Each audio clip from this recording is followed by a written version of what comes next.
Sector 93A स्थित twin tower का अंत होगा। आज 1.5 घंटे बाद होगा ट्विन टावर में ब्लास्ट। अब से 1.5 घंटे बाद ये ब्लास्ट होगा। 9 सेकंड में जमींदोज हो जाएगा ट्विन टावर। तो टावर के आसपास 500 मीटर का एरिया खाली कराया जाएगा। इस वक्त की बड़ी और अहम अपडेट आप तक पहुंचा रहे हैं। तो आपको बता दें कि नोएडा सेक्टर 93 स्थित ट्विन टावर का आज अंत है। 1.5 घंटे बाद ट्विन टावर में ब्लास्ट हो जाएगा। अब से सिर्फ 1.5 घंटे का वक्त बाकी और 9 सेकंड के अंदर ये जो टावर वो जमींदोज हो जाएगा। ये तस्वीरें हम आपको दिखा रहे हैं जहां आखिरी पल में जो ट्विन टावर कुछ इस तरह से दिखाई दे रहा है। तो वहीं दोपहर 2:30 बजे धमाका किया जाएगा ट्विन टावर में और इमारतों को किस तरह से ढका गया है वो भी इन तस्वीरों के जरिए साफ तौर से नजर आ रहा है कि आसपास की जो बिल्डिंग है, जो इमारतें हैं, उनको किसी भी तरह का नुकसान ना पहुंचे। तो वहीं आपको तस्वीर दिखा रहे हैं जहां अलर्ट पर प्रशासन मोड है। सारा प्रशासन मोड अलर्ट पे नजर आ रहा है। मुस्तैदी से यहाँ तैनात किए गए हैं कि किसी भी तरह की कोई हलचल या फिर सभी गतिविधियों पर एक एक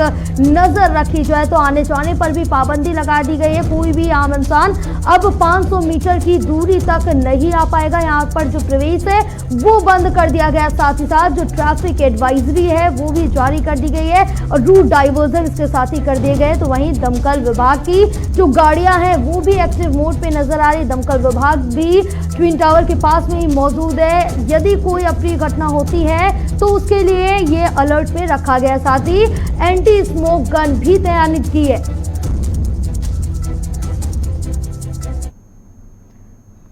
तो चलिए आगे बढ़ेंगे और हमारे साथ हमारे सहयोगी कुणाल गोस्वामी की ग्राउंड जीरो से आपको रिपोर्ट दिखाते हैं कि क्या कुछ है उस रिपोर्ट में खास। तो JK 24/7 न्यूज की जो टीम है वो आ पहुंची है नोएडा के सेक्टर 93A और यही पीछे तो जो दिख रही हैं भव्य इमारतें, बड़ी इमारतें ट्विन टावर के नाम से मशहूर हैं, जो अभी बड़ी बड़ी इमारतें हैं वो कुछ ही देर में जमींदोज होती हुई नजर आएंगी और यहाँ पर दूर दूर तक सिर्फ मलबा ही नजर आएगा। हैदर हमारे साथ लगातार जुड़े हुए हमारे सहयोगी, उनसे हम बात करेंगे और समझने की कोशिश करेंगे कि आखिरकार पूरी स्ट्रैटेजी क्या कुछ कहती है। हैदर, बहुत छोटे सवाल, बहुत छोटे जवाब, ताकि आम जनता समझ जाए कि आखिरकार ये जो बड़े टावर है ध्वस्त किए जा रहे हैं इसके पीछे कारण क्या है। पहली चीज, आज जिस तरह से ये टावर ध्वस्त होंगे, माना जाएगा कि भ्रष्टाचार की नींव पर खड़ी इमारतों को ध्वस्त किया जा रहा है। बिल्कुल, इसमें कोई दो राय नहीं है। भ्रष्टाचार की ये नींव खड़ी थी और इसको आज पूरी तरह से उखाड़ दिया जाएगा। लेकिन उससे पहले जो तैयारियों में तब्दीली की गई है उसके बारे में दर्शकों को बताना ज़रूरी है। जो नया आंकलन लगाया गया है उसके मुताबिक 55,000 तक टन जो मलबा है वो निकल सकता है। उसको देखते हुए उत्तर प्रदेश पोल्यूशन विभाग ने 6 कंट्रोल, अपने कमांड कंट्रोल यहाँ स्थापित किए हैं आसपास मॉनिटरिंग के लिए।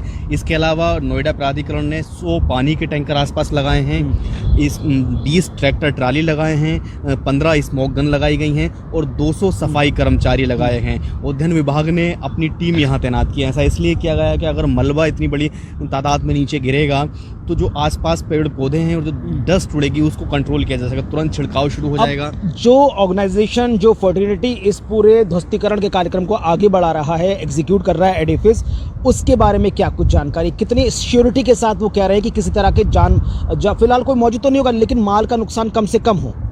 एडिफिस ने अगर श्योरिटी की बात करें 100 में 100 दी है, क्योंकि उन्होंने कहा इससे पहले हम कई प्रोजेक्ट ऐसे कर चुके हैं जहां हमने बीच का पोर्शन उड़ाया है और आसपास कोई नुकसान नहीं हुआ है, वो भी बहुत कम दूरी पर। यहाँ भी 9 मीटर की दूरी है सबसे नज़दीकी टावर की। एडिफिस के जो इंजीनियर हैं तकरीबन 1:15 बजे से 1:30 बजे के बीच में एक पैच जोड़ने के लिए अंदर जाएंगे फाइनल मॉनिटरिंग करने के लिए और उसके बाद पूरे इलाके को कॉर्डन ऑफ कर दिया जाएगा। 6 लोग विस्फोटक जोन में मौजूद रहेंगे और चेतन दत्ता जो कि इंडियन विस्फोटर हैं वो बटन दबाएंगे। तैयारियां पूरी हैं, अब महज 2 से 3 घंटे का समय बाकी है। इंतज़ार वही है कि जितनी जल्दी हो सके ये जो भ्रष्टाचार की इमारत है ये पूरी तरह से ध्वस्त कर दी जाएगी। कहा यह जा रहा है कि जितना महत्वपूर्ण है कि जिस स्ट्रैटेजी के हिसाब से इन दोनों ट्विन टावर्स को नीचे लाया जाए उससे ज़्यादा महत्वपूर्ण है कि कम से कम पर्यावरण को नुकसान हो, कम से कम आजू बाजू के इलाके को नुकसान हो। क्योंकि कहा जा रहा है कि धूल का गुबार उड़ेगा, क्योंकि भले ही मलबा नीचे आएगा लेकिन धूल का गुबार उड़ेगा और वातावरण को थोड़ा दूषित जरूर करेगा। उसको लेकर क्या कुछ एडवाइजरी जारी हुई है? बिल्कुल, जो आसपास की सोसाइटियां हैं और जो गेझा गांव तक जितना भी एरिया है सभी जगह पोल्यूशन विभाग, स्वास्थ्य विभाग, प्राधिकरण ने प्रेस रिलीज जारी की है और कहा है कि मास्क लगाना अगले कुछ दिनों तक कंपलसरी है आसपास के लोगों के लिए।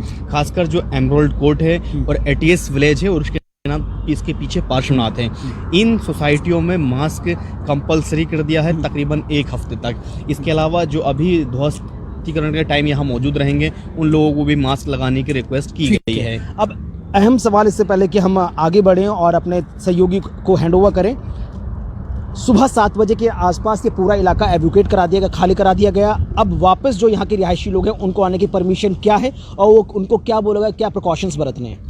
बिल्कुल, चूँकि 2:30 बजे इसका समय है और 2:30 बजे के बाद तकरीबन 1.5 घंटा लगेगा क्लियरेंस के लिए, जब एडिफिस एनओसी रिलीज़ कर देगा कि पूरी तरह से सही शुद्ध हमने ये ध्वस्त किए हैं। उसके बाद साफ़ सफाई चलेगी और 4:30 बजे के बाद जो सोसाइटी के लोग हैं, चाहे वो एटीएस विलेज हों, एमरोल्ड कोर्ट हो, वहाँ के लोगों को अंदर आना शुरू हो जाएगा। लेकिन उन लोगों के आने से पहले जब गेट खुलेंगे तो मेंटेनेंस के लोग और प्राधिकरण के लोग अंदर सोसाइटी जाएंगे, सुपरटेक के उसमें लोग रहेंगे और जो ऑडिट जिन पिलर का कराया गया था, जिन कॉलम का, सबसे पहले उन कॉलम को चेक किया जाएगा और जो 9 मीटर नज़दीक टावर है उस टावर को चेक किया जाएगा और जब ये क्लियर हो जाएगा कोई नुकसान नहीं है उसके बाद लोगों को एंट्री देना शुरू हो जाएगा। बहुत बहुत शुक्रिया हैदर। तो तमाम तरह की एडवाइजरी जारी कर दी गई है, जिस इस ट्विन टावर्स के आसपास के पूरे इलाके को खाली करा दिया गया है। ना कोई वहाँ पर इंसान है, ना कोई वहाँ पर जानवर है, पूरी तरह से सतर्कता बरती जा रही है। मीडिया कैमरा पर्सन की बात की जाए तो ये देखिए, पूरा का पूरा फ्लाईओवर मीडिया कैमरा पर्सन को अलॉट किया गया है। यहीं से उन्हें इस पूरे लाइव कवरेज को पूरा शूट करना है और तमाम दर्शकों तक दिखाना है।